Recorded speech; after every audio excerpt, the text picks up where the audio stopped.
Nirina Zubir adalah seorang pembawa acara dan pemeran Indonesia keturunan Minangkabau, Sumatera Barat. Ia merupakan putri dari diplomat senior Indonesia, Zubir Amin.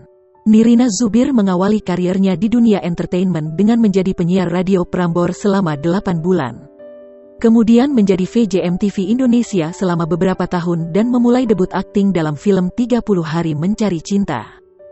Nirina mendapatkan tantangan untuk bermain di film keduanya yang berjudul Mirror dan berperan sebagai Kikan pada tahun 2005. Setelah sukses dengan film keduanya, Nirina didaulat untuk bermain di film yang bertemakan psychological thriller berjudul Belahan Jiwa.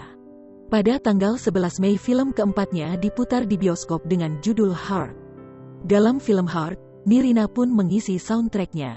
Lagu yang Nirina nyanyikan berjudul Hari Ini, Esok dan seterusnya.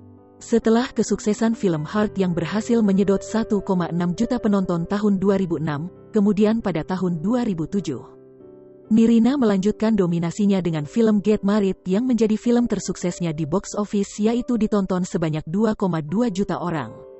Tak heran pada tahun 2007 Nirina menjadi aktris film termahal di Indonesia dengan honor Rp250 juta per film.